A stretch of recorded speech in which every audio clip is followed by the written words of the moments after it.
But we're also moving into this with our final week in our sermon series called What's in Your Wallet? And for those of you new at Lake Forest, we've been in this 4-week series about becoming free from the things that bind us and put us in bondage around our money. Now, next week, we start a brand new series as well called Holiday Road, People, Places, and Paul. And we're going to be looking at Paul and getting to know him during the summer and all the people that he encountered and all the places that he went. So I'm excited about that. But this morning, we're finishing up this series on What's in Your Wallet by talking about cash and debt. Since week 1, our key thought has been God is the owner of all things. God created us to be dependents and not controllers. And so God has trusted us, His people, to manage His resources. And since week 1, we've said that God gives all of us a business, and our business is to manage the resources that He has given us. God has entrusted you to manage your life in a manner that glorifies Him by giving you freedom to pursue His dreams for your life. And we've defined freedom as freedom is realizing that nothing keeps you from pursuing God's desires for your life. And Christ died to set us free, but many times we submit ourselves to slavery when we do stupid things with our money. When we're unwise with our money, we put ourselves in bondage that Christ has set us free from. And so regardless of the amount of money that you make, you are entrusted to be a good steward of all of that money.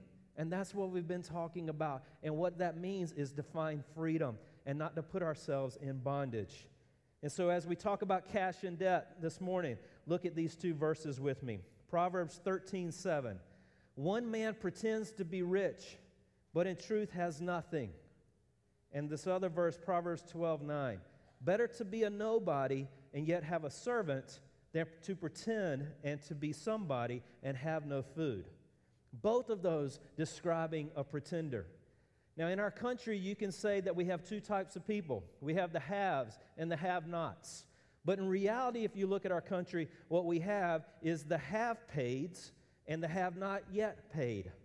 And so what we have in our country more than anything is we have people who are pretending to live a life that they really can't afford.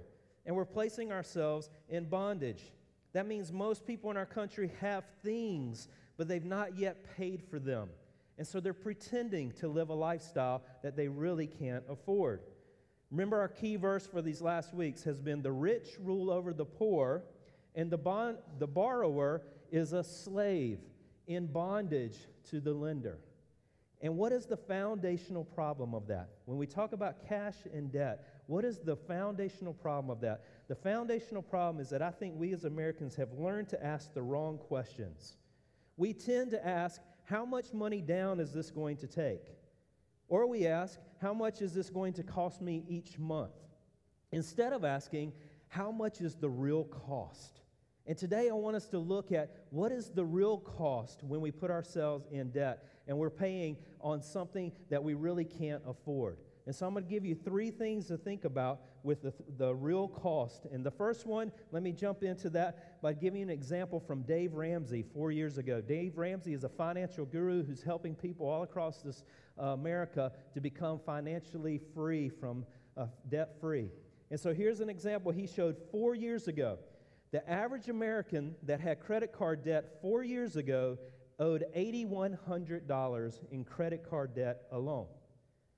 Now, after our country's gone through everything that's gone through over these last 4 years, guess what the average amount is today? $16,000. For the American who has credit card debt, that's the average amount. So how have we dealt with the financial crisis in our country over these last 4 years? We've pretended more. We've just pretended more and more instead of stop buying things that we can't afford. So let me give you an example here with that. Let's say you're going to make the minimum payment on that $16,000 debt. And let's say that you pay the national average APR on credit cards. That national average is 12.98%. So you decide to stop putting things on that credit card. You decide to start making a minimum payment of $175 on that $16,000 debt. It will take you 35 years to pay off that $16,000 debt. And what's more important than that, the real cost, is by the time you pay that $16,000 off, you have paid a total of $57,907 in interest alone. But that's not the total real cost. That's not the total real financial cost. Let's say, instead, I'm not going to be like everybody else. I'm not going to pretend. I'm going to spend within my means. I'm not going to get in credit card debt. And instead, I'm going to be like everybody else. I'm not going to pretend. And I start in my bank account with $1. Let's say instead of having $16,000 debt, I have $1. And instead of paying $175 a month, I'm investing $175 every month. And I'm going to invest it at, let's just say, 8% of my instead. And so I'm going to invest it at 8% for the same 35 years. I'm going to put $175 in investing. At the end of those 35 years, you will have $404,200.83. It's miraculous. And what's interesting is we all understand that kind of math. We all understand that happens, but yet we still don't do it. We continue to pretend, and we don't live within our means. We live above our means. And most of us realize this financial reality, but yet we still get into this kind of debt. And so I ask the question, why? Why do we still get in that kind of debt? Proverbs 25:28. Like a city whose walls are broken down is a person who lacks self-control. You see, we've got to get control of our money instead of letting our money control us. The reason we get into that kind of debt is we lack self-control. And that is a bad thing for those who call themselves followers of Christ. Why? Because Jesus Christ has died for you and set you free, and he gives his Holy Spirit who gives us self-control. And so we've got to be the opposite of our culture. We've got to get self-control over our money. Otherwise, we'll pay the real cost, the financial real cost. And today, we're going to learn how to build the financial walls of security again. And the way Dave Ramsey says it is we're going to say no now in order for us to be able to say yes later. And so we're going to say no for a little while so that we can say yes for the rest of our lives and not be in bondage to our money. So that's the part one. That's the financial cost. Let me tell you about the part two of the real cost. So there's the other cost here. One day I arrived here at work, and I went to my file cabinet, and I opened my file cabinet, and there was an envelope in there. Came back, and I took it to my office, and it had my name typed on it. Opened it up, had a typed letter.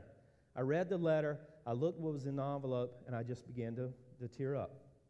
I went home for dinner that night. I sat at our dinner table, and I handed the envelope to my daughter, Lindsay, and I handed the letter to my son, Caleb. And I asked Caleb to read the letter. He read the letter, and basically the letter said, "The Lord has given us some extra resources, and we just wanted to share it with you. We love you." Lindsay opened the envelope, and she counted out $500 in cash. And I looked at my family, and I said, "Don't you ever worry about money. The God that we serve and that we honor with our finances will provide for us in ways you can never imagine." 2 weeks later, I came back to the office, another envelope. I walked to my house. I gave my daughter the letter this time and my son the envelope. Same letter, same amount of money. And it's amazing to me because I love that and I was excited about that. But here's why I'm telling you this story. I'm telling you this story because part two of the real cost is a missed opportunity cost.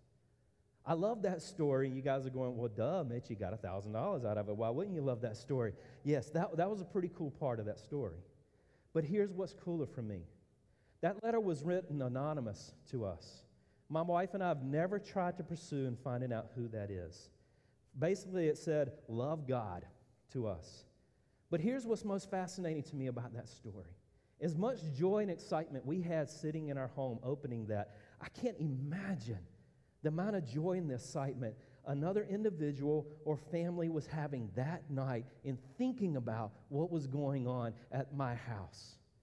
I get excited in just thinking about the amount of joy that they must have had to know what was going on in our home. And the sad part of that for me is that many of us will never have that opportunity to give like that because of the bondage that we live in. And that's a missed opportunity cost. That we will never be able to give cash away because we live in bondage. and we miss the joy that that family must have known that night.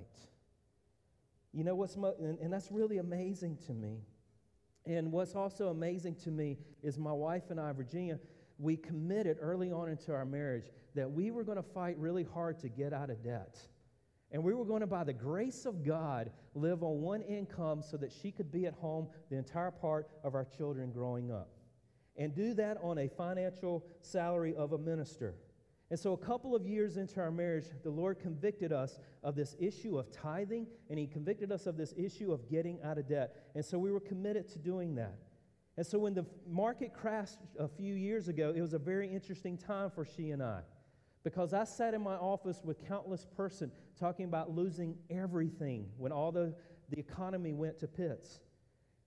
And it was interesting because we were in the best financial shape we've ever been in. And so I was sitting and listening to stories of people losing everything, and yet we had the best financial place we'd ever been in our marriage. And some of you are thinking, well, man, we must be paying that pastor way too much.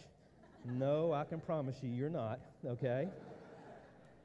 But it was an interesting time for us because we had said no for so many years to things people were saying yes to. This was the first time where that was reversed for us. But here's what's most thankful to me. I'm most thankful about in that part of time. What I'm most thankful for is all those years we said no, I was able to sit in my office and to care for people, many of you, when life was in major crisis because you didn't know how you're going to pay the bills and what was going to come next. And I could speak hope to you as opposed to looking at you going, dude, you have no idea how bad you have it. You should let me tell you about how bad I have it at home. But instead, I was able to care for you and to walk into that and speak hope. I didn't miss an opportunity. Why? Because we followed the Lord all those other years in saying no. And so we've got to count the missed opportunity cost. But here's a third part that we've got to count of the real cost. Practically, I want to give you a homework assignment. I am calling you Lake Forest. I am calling us Lake Forest to go on a spending fast. And some of you are thinking, well, Mitch, we've been on a spending fast. My wife has been spending fast as she can spend, okay? Different spending fast, okay? I want you to go on a fast from spending. And some of you are hating me right now, but Mitch, it's summertime. We've got this vacation plan. I know we can't afford it, but we really got to go and do it. And I hope you hate me right now because I'm going to give you a challenge. I'm going to challenge you to not spend above your means this entire summer. I'm going to challenge you for this summer, and I challenge you to do that for the rest of your life, but start with this summer. I challenge you to go on a spending fast, and here's what's going to happen when you do that. When you go on a spending fast, you're going to get really, really hungry at some point to buy something new. You're going to get to this place, man, I got to have that new TV, or man, we got to go do this vacation, or man, I got to have that $5 drink, but I know it's spending above my means, and you're going to be really hungry to do that, and that's a good thing. Because when that hunger comes, here's what I want you to do. You're going to have a question in front of you, and God is asking you, are you going to trust me to satisfy that hunger, or are you going to satisfy it yourself and put yourself in bondage? And so when that hunger comes, I want you to pray this prayer. Lord Jesus, thank you for the hunger to spend. It's a reminder that today I have to depend on you to satisfy that hunger. I say no to meeting that need myself, and I wait on you to meet it. I depend on you. You see, when you go on a hunger fast, you begin to reveal some other costs that you've lost. When you are hungry to spend and buy something new, you rush out and you put yourself in debt instead of waiting on God. And so let me tell you a couple of stories of what it means to wait on God. When we had our first child, Caleb, we had 2 cars, and 6 months into it, one of the cars broke down. And so we had to figure out, how are we going to get around, how are we going to do this? But we were committed to not getting in debt anymore. And so we said, well, we can't buy another car. And so we're going to have to figure out our schedules and juggle all that. 2 weeks into that, a man from our church called, hey, we heard that you guys were without a car, a second car. I'm about to buy my wife another car because this other one is really not in great shape, and I'm scared it's going to break down on her, but if you want it, we'll give it to you. It may last 6 months. And I said, I'll take it. He gave us the car. He paid for the tags, everything, okay? I drove that car for 2 years. And then the transmission went out on it, and a man bought it for the body for $1,000. Here's why I tell you that story. Had we rushed out and got ourselves into debt, had we rushed out and bought another car, we would have missed God. We would have missed Him providing and doing a miracle. We would have missed the miracle of somebody giving us a car. We would have missed the miracle of God keeping that car running for 2 years and selling it for $1,000. But we have also missed the miracle that 2 days after I sold that car, another friend called and said, hey, my aunt died. She gave us a car in her will. We got too many cars. We'd love to give it to you if you want it. 52,000 miles on it. Drove that car for 5 years. Had we rushed out, instead of saying no, because we said no, we gave God the opportunity to provide for us. And too many times we are saying yes to things and we miss the God opportunities. And so, Lake Forest, I'm putting us on a spending fast in order that you might wait and see how God will show up. A really recent one. My family and I, we were looking at doing a week vacation this summer, but Virginia and I said, we can't do it because we're not going to get in debt. And there was a place we wanted to go, and we said, well, we can afford the hotel, but we can't afford the tickets for it, and so we're just not going to do it. It'd be a great thing, but we're going to say no. 6 weeks ago, she calls me at my office. Hey, you remember the insurance company said that they had a check that they had needed to send us because they've been overcharging us? We thought $50, $100. $972. Enough to buy the tickets that our family leaves tomorrow morning going to Universal and Disney. A vacation we never thought we would have, and we were okay with. But God said, I'm not. You've been faithful. Watch me show up. Now, I'm telling you these stories not so you'll look and go, well, look at him. He's a pastor. That's why he gets that. No. Okay? If you think that's the reason, then become a pastor. I'll promise you, it's not the reason. But I'm telling you that because I long for this for you. I will never apologize to anyone for what God has done in our family because we've been disciplined and committed to following His ways. And I long for this for you, and I long for you to wait on Him.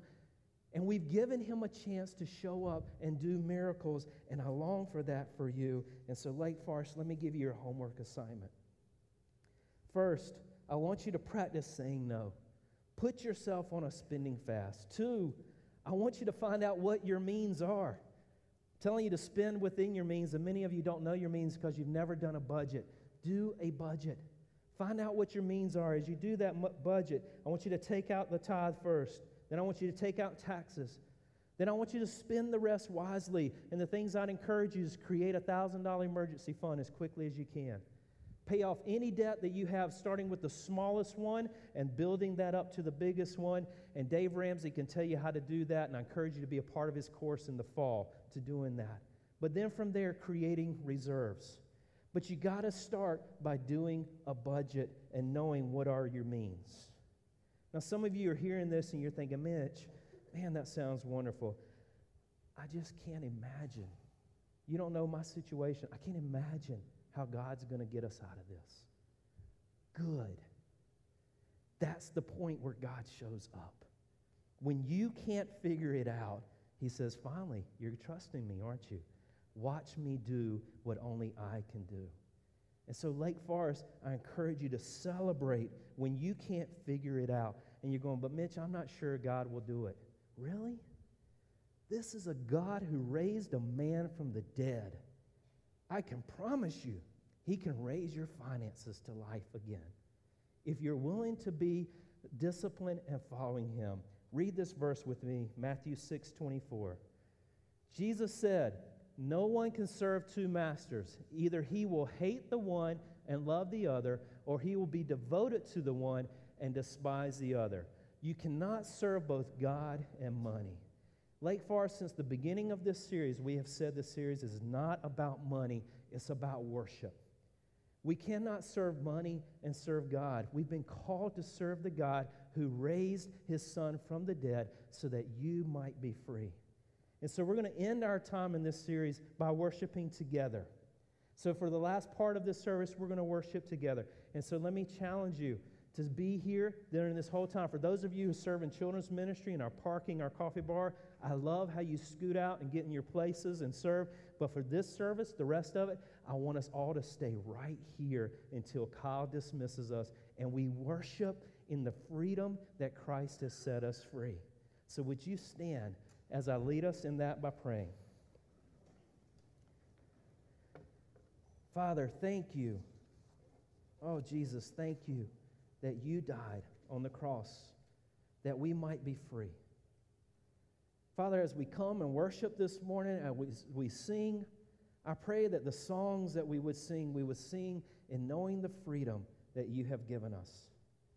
Jesus, I pray that during this time of worshiping you through music, I pray that somewhere in here, for those of us who are worried and scared about our finances, Father, would you speak to the deepest parts of our soul and our hearts in letting us know that you will provide our every need if we trust you.